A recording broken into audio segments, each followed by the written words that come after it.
আসসালামু আলাইকুম প্রিয় দেশবাসী, প্রিয় দর্শক শ্রোতাবৃন্দ, আপনারা যে ভদ্রলোককে দেখছেন, আপনারা দেখছেন ওনার নাকে একটি আঘাত দেখতে পাচ্ছি আমরা। উনি আমাদের ওনার আরেকটি এই যে দেখেন, ওনার এই হাতটা, ওনার বাম হাতটা ওনার কাটা, বাম হাতটা কাটা, ওনার ডান হাত স্বাভাবিক আছে। উনি একজন বয়স্ক লোক। উনি আমাদের গাজীপুর জেলার কালীগঞ্জ উপজেলার উত্তর সোম গ্রামের বাইতুন্নুর মসজিদের যে অজুখানা আছে, সেই অজুখানার সামনে ওনাকে আমরা পাই। আমরা রাস্তাতে যাওয়ার সময় উনি আমাদেরকে বলছিল যে সামনে একটা বাঁশের সাঁকু, পাশে মসজিদ, সেখানে আমার মেয়ের জামাই আছেন, ওনারা ভাড়া থাকেন, আপনারা আমাকে ওখানে পৌঁছে দেন। কিন্তু আমাদের পার্শ্ববর্তী গ্রামে কোনো বাঁশের সাঁকু নেই, এরকম কোনো দৃশ্য আমাদের এলাকায় নেই। মসজিদের পাশে বাঁশের সাঁকু নেই বিদায় আমরা ওনাকে চিনতে পারতেছি না। উনি বলছেন যে ওনার বাড়ি নাকি চাঁদপুর মতলব, চাঁদপুর ফরিদগঞ্জ।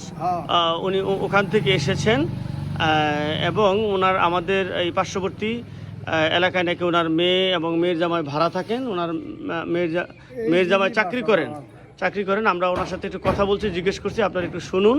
এবং আপনারা যদি কোনো সহৃদয়বান ব্যক্তি যদি ওনার পরিচয়টা জানেন, তাহলে এখানে করতে পারেন, খবর নিতে পারেন, আশা করি ওনাকে পেয়ে যাবেন। মুরব্বী, আপনার নাম কি? আমার নাম মোহাম্মদ মমতাজ। মোহাম্মদ মমতাজ? জি, মমতাজ। আচ্ছা, আপনার পিতার নাম? আপনার বাবার নাম কি?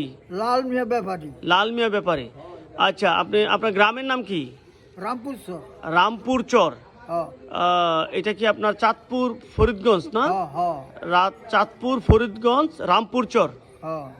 আচ্ছা, তো আপনি এখানে কিভাবে আসলেন? জামার বাসা তাইছেন। আপনার এই নাকে কিভাবে কাটা গেছে?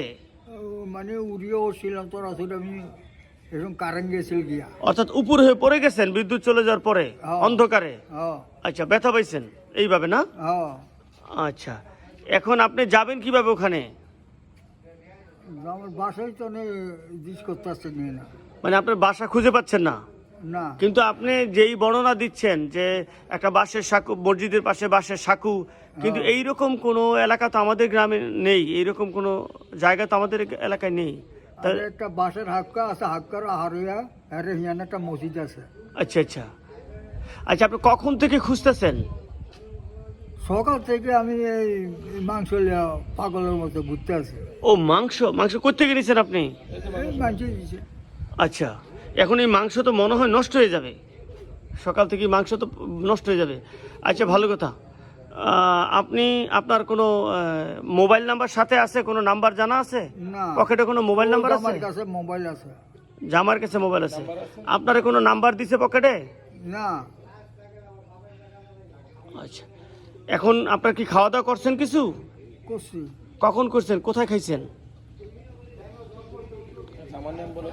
বাসায় খাওয়াইছি। আচ্ছা, আপনার জামাইয়ের নাম কি? মেয়ের জামাইয়ের নাম কি? কাদিরা। কাদিরা। আচ্ছা, ওনার কোনো আপনার নাতি নাতকর আছে? আপনার মেয়ের জামাইয়ের কোনো সন্তানাদি আছে? সন্তানদের নাম কি? আব্দুল্লাহ। ওনার আপনার বয়স কিরকম হতে পারে? আপনার 72। হ্যাঁ, 72। 72 না? 72 বছর বয়স প্রায়। প্রিয় দর্শক, আপনারা ওনাকে দেখছেন, উনি একজন আঘাত হয়েছে। আমি আবারও উল্লেখ করছি, ওনার এই যে এই হাতটা রয়েছে, এই হাতটা কিন্তু ওনার কাটা, ওনার এই হাতটা কাটা। মনে হয় আগে কোনো অ্যাক্সিডেন্টে। কিভাবে কাটা গেছিল এই হাত আপনার? এটা ওই খুলনাটা কাজ ছিল, আমি কন্ট্রাক্টারি করতাম। আচ্ছা আচ্ছা, কন্ট্রাক্টারি করতেন খুলনায়? তারপর একটা কাজ দিয়েছিল 1,82,00,000 টাকা। আচ্ছা, ওই কাজটা কমপ্লিট করে এসে, কিন্তু এক পয়সা আমি খাইতে না। আমার কর্মচারী যারা আছে কইছিল কিছু আল্লাহর রাস্তে দিয়ে, আর আপনারা বন্ধক করে রাখান। আচ্ছা, ঠিক আছে। প্রিয় দর্শক, কোনো সহৃদয়বান ব্যক্তি যদি ওনার ঠিকানা জানেন বা ওনাকে চিনেন, তাহলে আমাদের কালীগঞ্জ থানায় যোগাযোগ করবেন। আমরা ইতিমধ্যে কালীগঞ্জ থানায় ভারপ্রাপ্ত কর্মকর্তার সাথে যোগাযোগ করেছি, ওনাকে রিকোয়েস্ট করেছি উনি যেন ওনাকে উদ্ধার করে নিয়ে যান। ওনারা বলেছেন আপাতত আপনারা রাখেন, সকালে এসে আমরা ওনাকে দেখছি কি করা যায়।